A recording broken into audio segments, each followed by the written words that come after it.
And this service is going to be about the parental heart. It's going to be given by Mike Hentrick. And so as we listen to the offering song that's coming up shortly, please put your minds and hearts in the area of like, how can we give and how can we serve from the heart of a parent, our community, and the people that are here. So let's have a reverent heart as we listen to the offering song.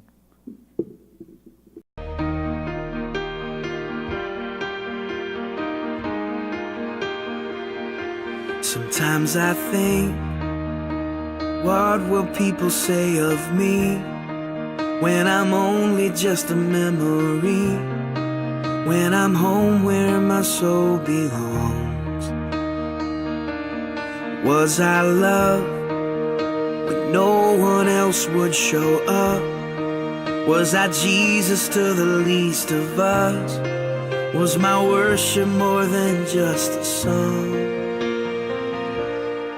I wanna live like that and give it all I have, so that everything I say and do points to you.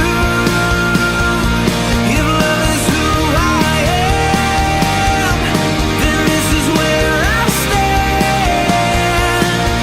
recklessly abandoned, never holding back. I wanna live like that.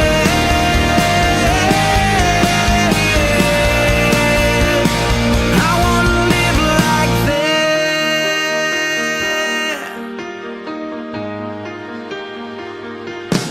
Am I proof that you are who you say you are? That grace can really change a heart? Do I live like your love is true?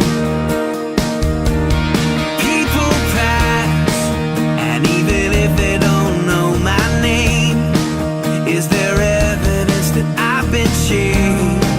When they see me, do they see you? I wanna live like that and give it all I have, so that everything I say and do points to you. If love is who I am, then this is where I stand, recklessly abandoned, never holding back. I wanna live like that.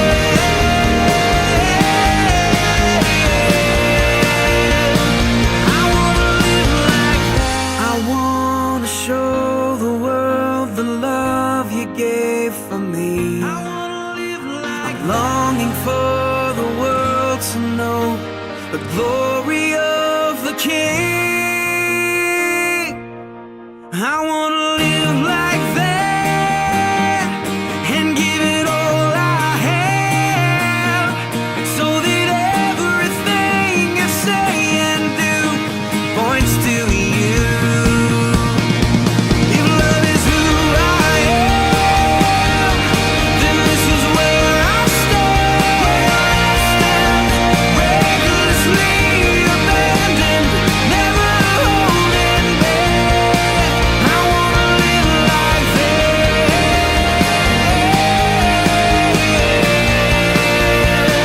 I wanna live like that.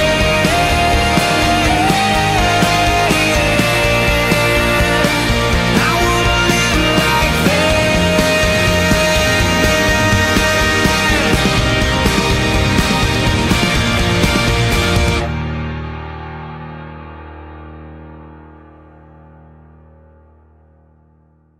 Thank you, everybody. Hope you enjoyed the video. This is one of my favorite songs. For those of you who don't know me, my name's Mike Hentrick, or sometimes called Pastor Mike. My wife and I are the pastors here at the Colorado Family Church, and we welcome you all. So I chose the song partly because I love the song so much, but also because one of the values that the song speaks to me is how important it is that we are living our faith. and that our faith is real to us. It's something that when people see us, they see our faith, like we're a reflection of it. And also, there's something about the song that really speaks about just the uncontainable, irrepressible desire that I think all human beings have to reach our potential, to not just believe in something, but to embody something that we believe in, to live it. And especially as religious people, to follow that higher calling and to embody it into our lives. Become it so much that when people see us, they can't help but see our faith. I had the really awesome experience. As you saw in the video, many clergy went to Korea, and they got to participate in many talks and discussions, and also like North and South Korea and interreligious conversations. One of the things that I really liked, so I had the opportunity to have breakfast with Bishop Stovall, and he was the pastor that we sponsored. We helped sponsor his airfare to go to Korea. And I had never met him before. He actually had just moved to Colorado a few months back, and somebody had called me and said, hey, this pastor that we know moved to Colorado. Would you guys be willing to sponsor him to go? And I was like, that's interesting. But it worked out okay, and he went and he had a really great experience. And the day he came back, or the day after he came back, we sat down and had breakfast together. And I was really, really moved by my conversation with him. We just sit down talking. We didn't know each other, didn't know anything about each other. All I knew was he was a pastor of some kind. But what he told me was that, just reflecting on his experience and his involvement with our movement over the years, he said that one of the things that I really appreciated about Father Moon is that when he received his calling from Jesus, when he was 17 years old or 16 years old, every action, every thought from that moment on was thinking about the future, was thinking about you, was thinking about me, was thinking about what he could do to contribute something to God's plan and God's desire. And I thought to myself, wow, this guy understands Reverend Moon better than some of our own members. And I was like, that was kind of a surprising to me. And he kind of related that to like my life and his life, and how our lives are a product of that love and that investment that came, many years before we were even ever born. And he also gave me words of encouragement as a pastor to a pastor, and I really appreciated it. I actually kind of teared up a little bit. It was kind of humbling. Actually, it was really funny. He actually could read me like a book, and he knew exactly what I was thinking, and it was kind of an interesting experience. But I really could appreciate that he could understand this point about the idea of living for others and living for the future. And this really relates to the idea of the parent, right? So my sermon today is titled Parent and Child. And I felt that his experience and his sharing really resembles this quote that Reverend Moon gave many years ago. He said, "Love is for others, not for me. God exists for love of man, and man exists for others, for God. So if you live this way, you are living according to God's principle. This is where love begins."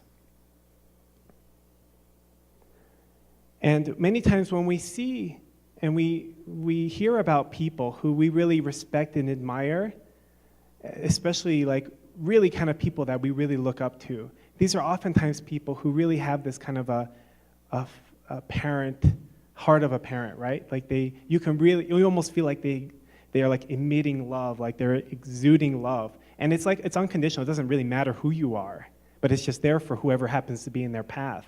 People like Mother Teresa, people like Jesus, and also people like our true parents, our founders, Reverend and Mrs. Moon.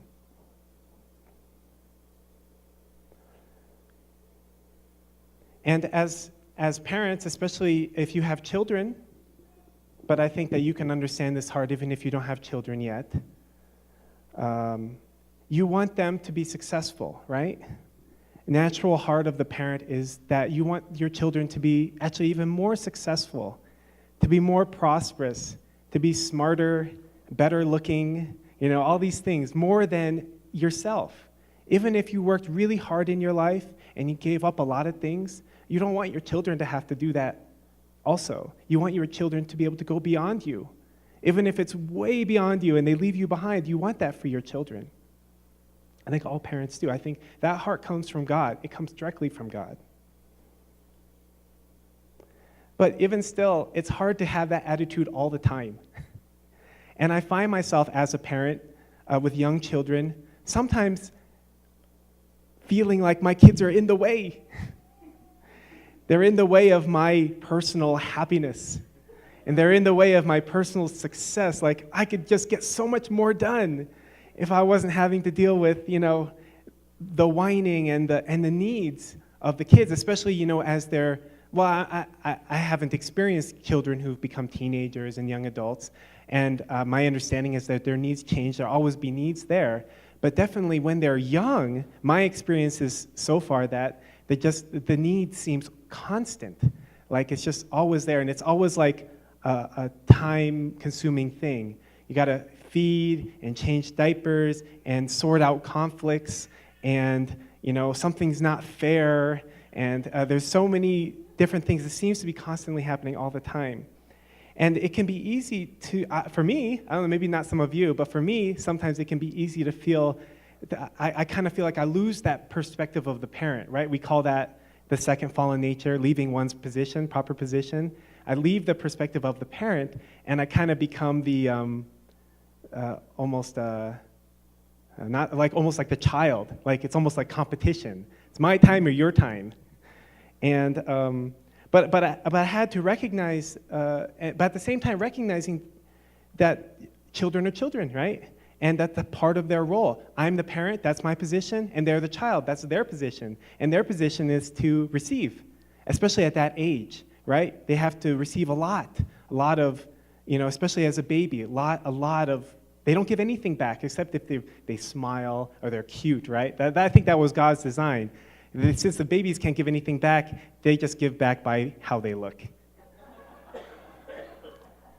But they need attention, they need love, and as they get older, they need education, they need boundaries, they need discipline, and but they are living the way that they're meant to be living, and they're fulfilling their position as young children, and I am trying to fulfill my position as a parent, even though I have many shortcomings. So I want to point out now to remind us that we have a motto, Vision 2020. Our motto is to become the true owners of Cheonoguk, which is like the kingdom of heaven on earth, who practice true love in resemblance to our Creator, the Heavenly Parent. So this is really pointing directly at this concept of what is the heart of God, right? The heart of God is that He's our parent. Reverend Moon has said that the fundamental center of the universe is the parent-child relationship, the understanding and the reality that God is our parent and that we are His children. And that in our vision, in our motto, the idea is that we embody that parental love of God. But I don't know about all of you, but sometimes when I hear this concept that, to have the parental heart, right? Like we need to become like God, or we need to become saints like Mother Teresa, or like our founders, or Jesus. It just seems so big. Like for me, sometimes like I said, I struggle just to have the right perspective to have the parental love towards my own children. And I'm their parent, literally. But then also to have the parental love towards other people. Maybe my siblings, my parents, my coworkers. I don't really have coworkers, but many of you do. Can be a tall order. And sometimes we're living our day-to-day life, and maybe some of you might ask yourself, I'm just trying to get through life, and how do I have this kind of perspective where I can look at all people of the world, my neighbors, homeless people in the park, that person that doesn't like me at work, or whatever. How do I have that kind of the heart of a parent towards that person? And I think that it's interesting that in the song, it talks about, I want to live like that, this kind of perspective. But it doesn't really address well, if you're not living like that, how do you live like that actually? I think, but that ultimately is the challenge. That's what's important to us, right? How do we actually get to that point where we can have that kind of a heart towards people, that kind of heart that God has towards us?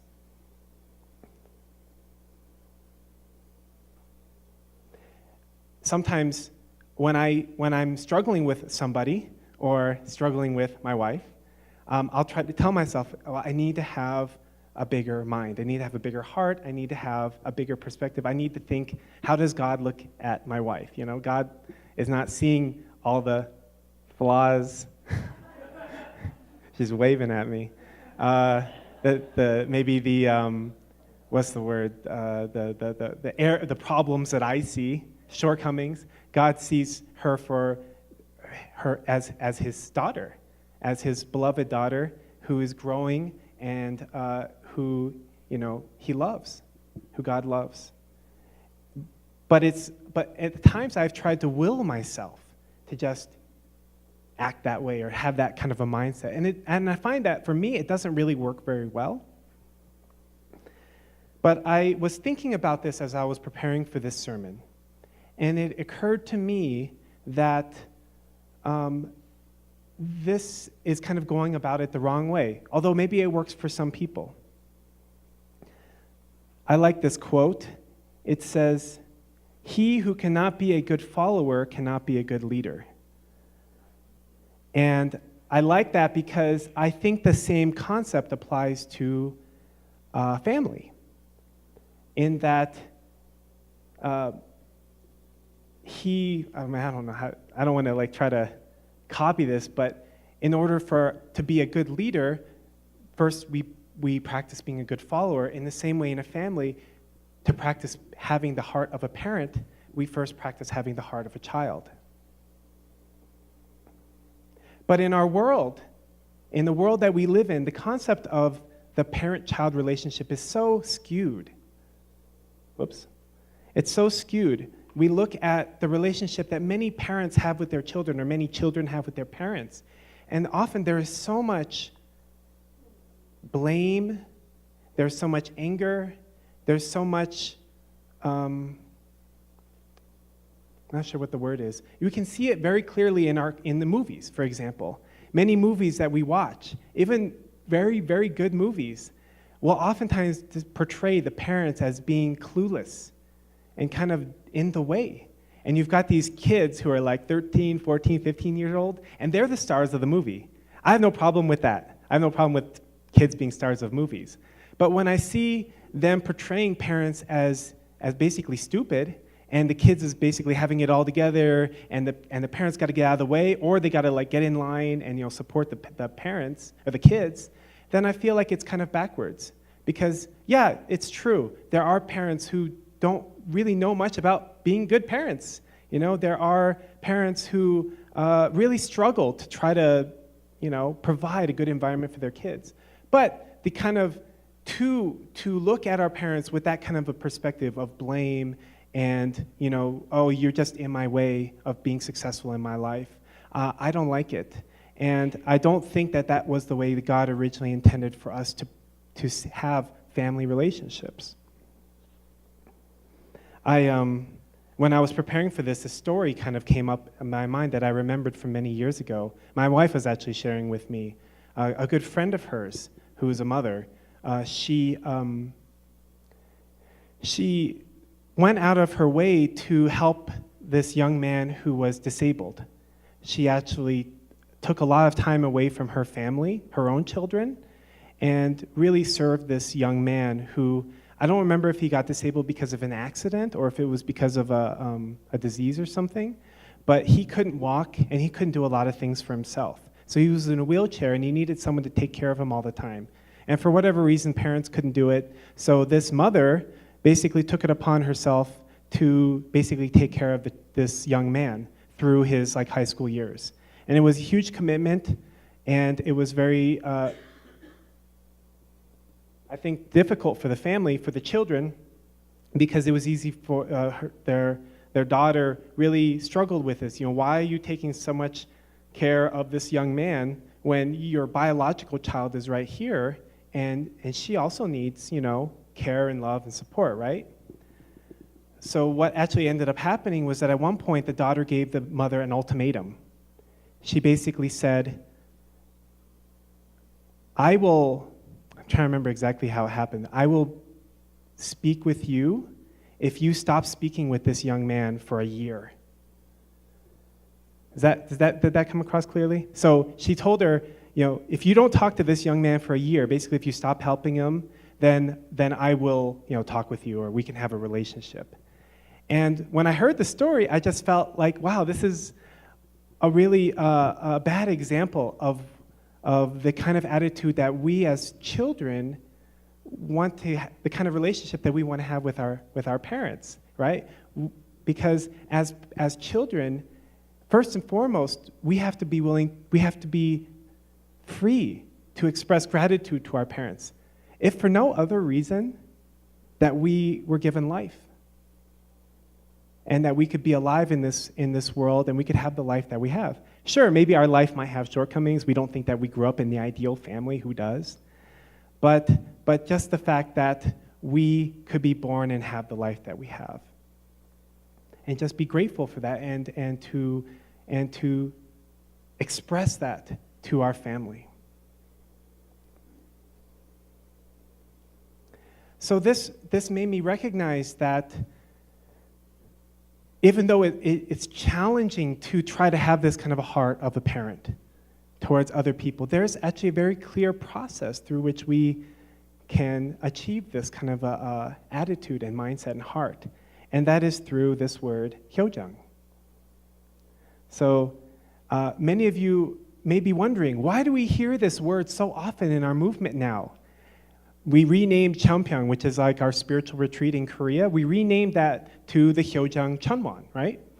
And lately we've had the Hyojeong blessing, we've had the Hyojeong festivals. Everything seems to have the word Hyojeong in it, right? And I don't know about you, but there was a time where I was kind of wondering, like, why all of a sudden are we using this word in literally everything? And I mean, this is just my perspective on it, but I realized that this is actually everything for us right now. So Hyojeong means the heart of a filial child, right? The filial heart. The heart of a child to look at the parent's situation and think, what can I do to love my parent? What can I do to take the burden off of my parents' shoulders? Not just parents, but our true parents, God, my brother or my sister, my coworker. This kind of the heart of the child. And it's amazing, sometimes, not always, my kids are still pretty young, but sometimes our kids would just do something really moving. Well, they'll be like especially, like recently my daughter, we give them an allowance every week, right? We want them to practice using money and sometimes wasting money, but that's part of the process. And she came up to us and she said, you gave me money, I'm going to give you money. And she gives a penny. And, a penny seems so insignificant, right? But it was kind of the heart behind the motion, It's like, I want to give you something back, Even, I don't think that she feels that we need it, but this kind of the heart of the child, right? Children are vulnerable. Children they live in the moment. They express themselves fully. And I don't have the quote with me, but I know that Jesus in the Bible, he said something about how in order for us to get into the kingdom of heaven, we have to become like a child.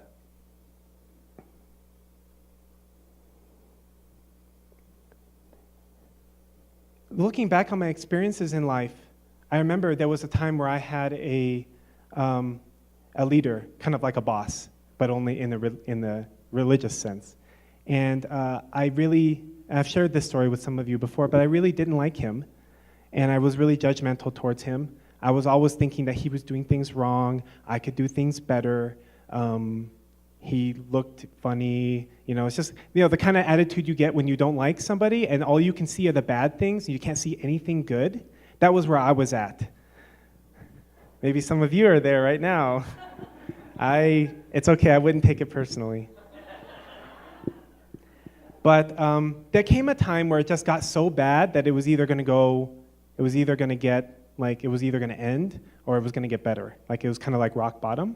And we sat down in a Wendy's and we were talking, and it was just a very humbling experience because I could recognize that my attitude was wrong, but I didn't really know what to do about it. I was just trying to be right. I was trying to,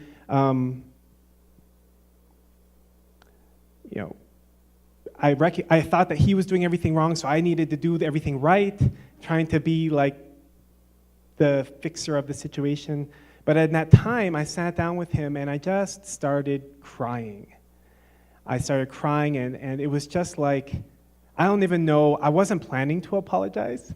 You can see where my mindset was at. I was not planning to apologize, but I guess in the moment, my conscience just got the better of me. And I did, and I apologized. And like the tears came out and the snot came out, and it was just like, I know that you're a good person and you're trying to do the right thing, and I'm sorry, my attitude has been so bad, and I've been telling other people, and it was a very humbling experience. But at the same time, I look back on that experience and I recognize there was something very childlike about that experience. Maybe some of you have had this kind of experience before where you really broke down. You broke down in front of God, maybe somebody that you trusted, somebody that you would listen to you. Maybe it was your parents. Maybe it was your children. And you recognize that you had fallen short in some way. You recognize that you had made a mistake and that you were really responsible and that there needed to be amends made. And this was the situation that I was in. I really recognized on a really deep level that I was really wrong. And it didn't matter how right I might have been in terms of the practical sense. Like, I still believe to this day that there was many things that he did that weren't very good. But that doesn't matter. The attitude was really judgmental and condescending and had nothing to do with God's heart and the parental heart, which is what we are working to embody. This is what living a principled life is all about. And it was really a place of just kind of opening myself up and letting all the garbage out. I don't even know how to say it better than that, but just a place of vulnerability and openness and humility. And when I think about those aspects, I think about children. This is the aspect of a child. This is the heart of a child. Children aren't really thinking so much about why they do what they do. They just do what they do, and they have the needs that they have, and they're in a very. That's why children are so vulnerable, right? They're not guarding themselves. They're not protecting themselves. They're not trying to be somebody because they think they should be somebody.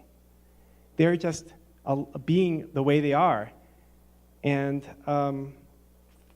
I recognize that we want to have the heart of a parent, right? We recognize that that's a good kind of attitude to have, but we don't know how to get there many times. And so I recognize that this Hyojeong concept, this idea of becoming the filial child, is the avenue for us to experience what it means to have the parental heart of God. And the reason I say that is because I've had many similar experiences to this. Of course, this was an experience with a person. But when you have this similar kind of experience with God, where you're reaching out to God and you're just saying, I don't have the answers. I have no idea what I'm doing. I'm really kind of opening yourself, like, God, I'm open to whatever it is that you have to share with me because, like, this, whatever I'm doing just isn't working. Then I believe that we open ourselves to the heart of God because we are not God's parent. You can have the parental heart to everybody, but you can't have our relationship with God is not that of a parent. Our relationship to God is that of a child. As a child, what can I do to love my parent? What can I do to take some of the burden off of my parent? And I love that the divine principle teaches us that God doesn't have everything. God doesn't have everything that he needs. Actually, God is a God that is really suffering because he looks at this world with all his children, and God is a part of all of us, and he sees that we are suffering. And no parent can be happy when their children are suffering. It's just not the way it works. If we are a reflection of God, truly, then it can't work that way. So God is suffering. God is needing us. And as children, what can we do? How can we reach out to God as a child and say, God, what do you need of me? What can I do? And then naturally, as we go that route, then I believe that God will put it on our hearts. It's just natural that at that point, God will want us to reach out to his other children. But it will be done in a natural way where our heart becomes filled because we reached out to God to fill it for us.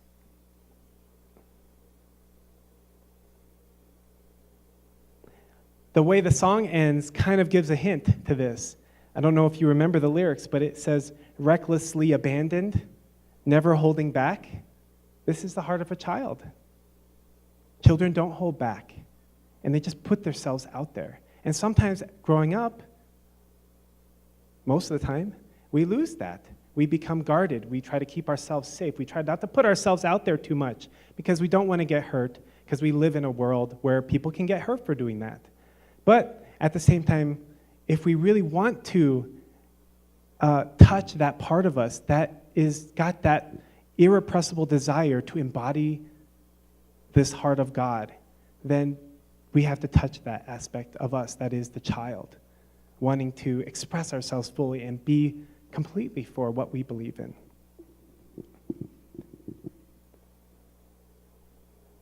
So I'd like to end there.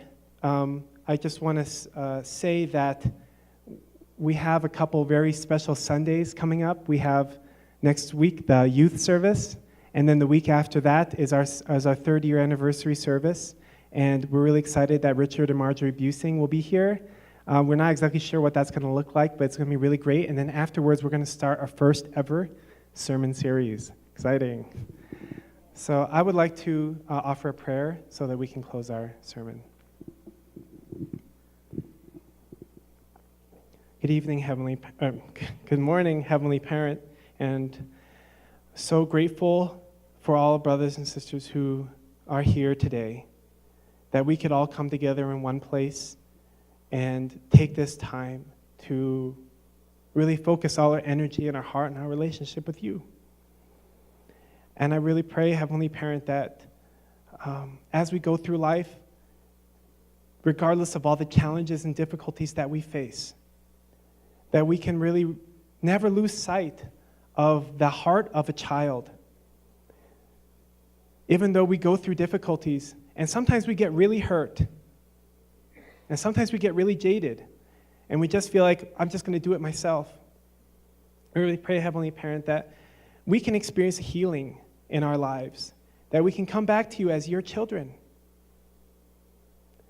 that as the good sons and daughters who you love, that we can return beauty and that we can return love back to you. And that as we grow and as we mature as people, that we can search for ways in which we can live our lives in a way that we return something to you, in a way that we can take off some of the burden off of your shoulders, not because we have to, not because we're obligated to, but because we're your children and we love you, that we want to. And that when we love our brothers and sisters and we reach out to the people of this world, it's not because it's just the right thing to do in life, but because we see that you are suffering because they're suffering, and we want to take some of that suffering off of your shoulders. Thank you, Heavenly Parent. We are so lucky that we can all have the kind of lives that we have, even though each and every one of us has difficulties. But there's not a single person in this room that doesn't want to embody your love, that doesn't want to, like the song says, be like that. And I just pray, Heavenly Parent, that whatever is in the way, that we can go over that and we can reach out to you as your children and ask, God, I am your daughter, I am your son. Please use me in some way. I know that I'm inadequate in many ways. I have many shortcomings. I have problems. But I want to be a good daughter, and I want to be a good son. Thank you so much, Heavenly Parent, for all that you give us and for our wonderful true parents and our wonderful examples in this world and everything that we have, even the challenges. I want to offer this prayer in the name of Michael Donny Hendrick, blessed center family. Amen and Aju. Thank you so much. Let's give him another round of applause.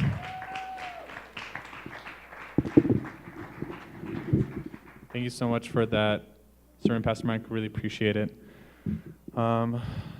So now as we get ready for the tithe, let's have our hearts in such a place that we're the heart of a child. So the tithe will be prepared in the back. It'll come down the aisle. And if you haven't already given your tithe, please, there's envelopes in the pew. You can give it out. And just take time to reflect and meditate. What does it look like in your life to have the heart of a child where you can totally, completely express yourself?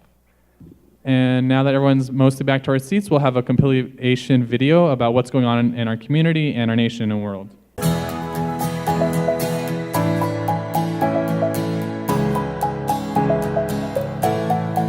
Carlson here with your weekly update. A lot of amazing things happened in Korea recently. Let's take a look at some of the highlights. For several days in early September, a series of significant events was held in South Korea surrounding the 5th anniversary of the passing of the Reverend Sun Myung-moon in 2012. The main event was held on September 7th at the Chungshim Peace World Center, where True Father's life was remembered and celebrated, especially through Hyojeong culture, or a culture of a filial heart. This included a special musical presentation, a moving poem read by FFWPU President Sun Jin-moon, as well as other cultural performances from around the world. This was followed by the Seungwa Blessing and Marriage Blessing Festival, where 4,000 couples committed to one another in the ceremony officiated by True Mother. It's amazing that we're here. I mean, we've been looking forward to this for quite a while now, and finally it's here and it's happening, and yay! We've known each other for about 2 years now. I met Jungwoo for the first time over email. We were introduced by our mom's mutual friends, and they thought that we would be a great match for each other. Yeah. And we are. We actually met here in Korea in February of 2016 at the second Global Top Gun workshop. So we're a Top Gun couple. We've been matched since 1.5 years almost. For the first time in 26 years, I'm not going to be single anymore. I'm going to be married to this wonderful woman. Thanks to IPEACE TV's internet broadcast, thousands more were able to watch the event, and around 20,000 more couples around the world were able to participate in the blessing ceremony.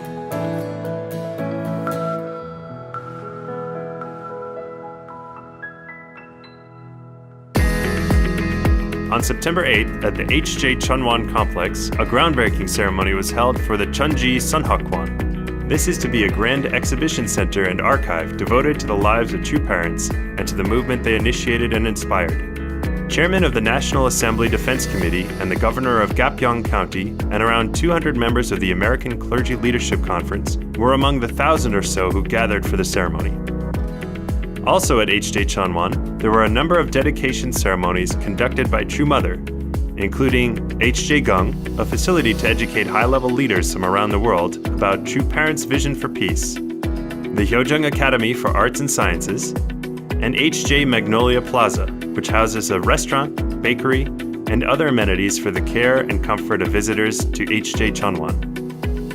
참 부모님의 참 사랑을 배우고 공부하는 미래의 희망을 추구하는 이 매그놀리아 못집은 참 사랑의 사랑방과 같은 역할을 하게 될 것입니다.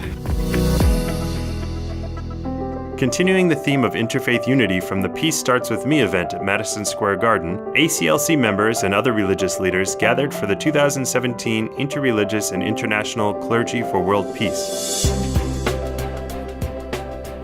One major theme was reunification of North and South Korea, and to this end, the ministers visited a Korean war memorial near the demilitarized zone to pray for peace on the peninsula. We know a source that can bring peace. In the Bible, it says we have to seek for peace beyond all understanding.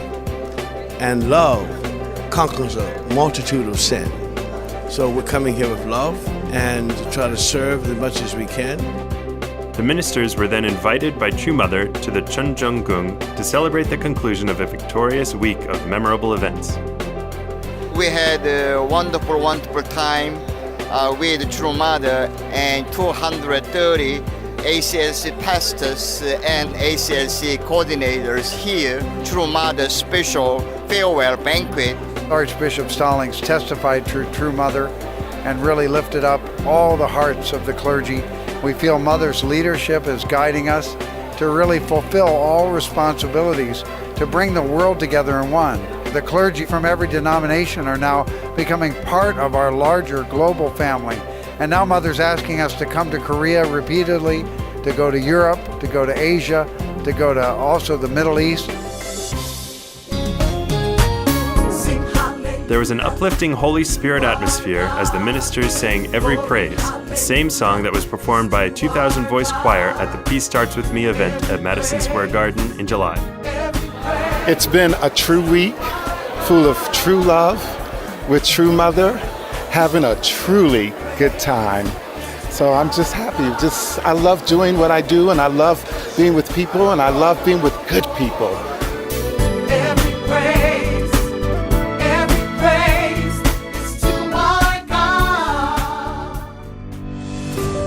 American pastors responded to True Mother's call. Let us wake up and let us that reawakening spirit of America and start a new America. Just as Elisha told Elijah, I don't want you to leave me, but if you have to leave me a double portion of your spirit. And I have a suspicion that Mother and Father agreed that when he left this plane of existence, he would give her a double portion of his spirit. And that's why she's indefatigable, and she is on a mission that cannot miss.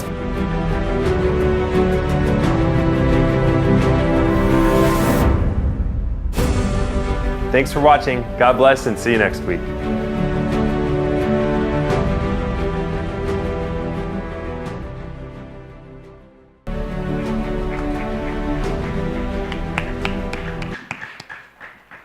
Wasn't that awesome?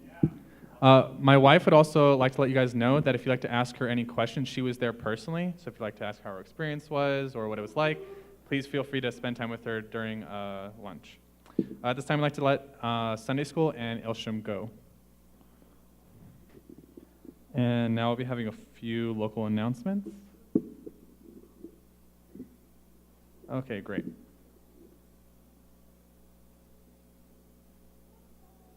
Okay, so recently, for those of you who know, Kaio Tanimoto and Amelia Schnorr, they recently participated in the marriage blessing.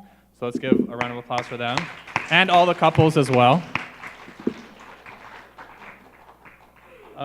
Next week, we'll be having a youth service, and that'll be by the young people in the community. They'll be doing the whole MC, everything. So let's really support them. Let's come, invite maybe other young people, because I know they're putting a lot of effort, practicing, and getting ready for that, so let's support them in that.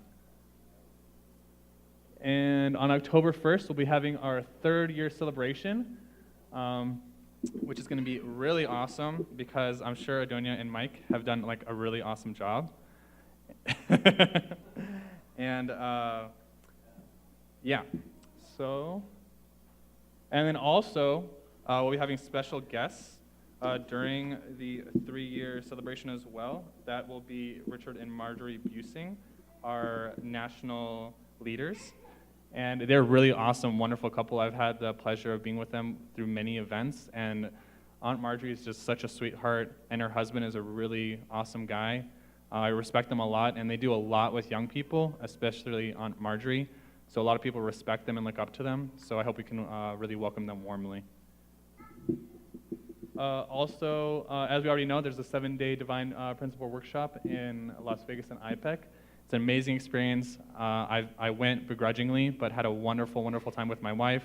We went to the Grand Canyon, a couple other places, and more than just hearing God's words and what, like feeding my brain or my knowledge, my heart was really filled with the people that were there as well. Okay.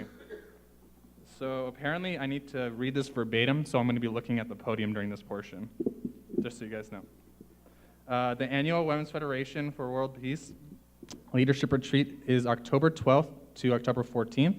The theme is Igniting a Culture of Heart. It will take place at the International Peace Education Center in Las Vegas. It is $165 per person. This includes all meals and all sessions. Anyone 18 and over is invited, so please come. We believe WFWP's strengths and power comes from international collaboration. The retreat is about training leaders of the heart and learning the paradigm of feminine leadership. Young women are encouraged to work alongside the first generation as well as to develop under the umbrella of WFWP USA. Small groups that focus on the service projects or discussion groups with other young women. See Shirley or Gail for more information. All right, so we have Ideals of Love. This is on September 24th at 1 p.m., and this will be by Uncle Jazz Smith. And if you're interested in coming, or if you have any questions, please let him know. All right, and then we have the awesome and the infamous Reverend Juan Titi. He's a very powerful and passionate man. So if you want to come and hear what he has to say or give his service, it's from 9 a.m. to 10 a.m. in the chapel, and English translation is provided. Okay, and next family, cleaning and cooking, will be the Berner family, so let's appreciate them. Let them know that we appreciate their hard work. Okay. All right, so that's all the slides that we have for today.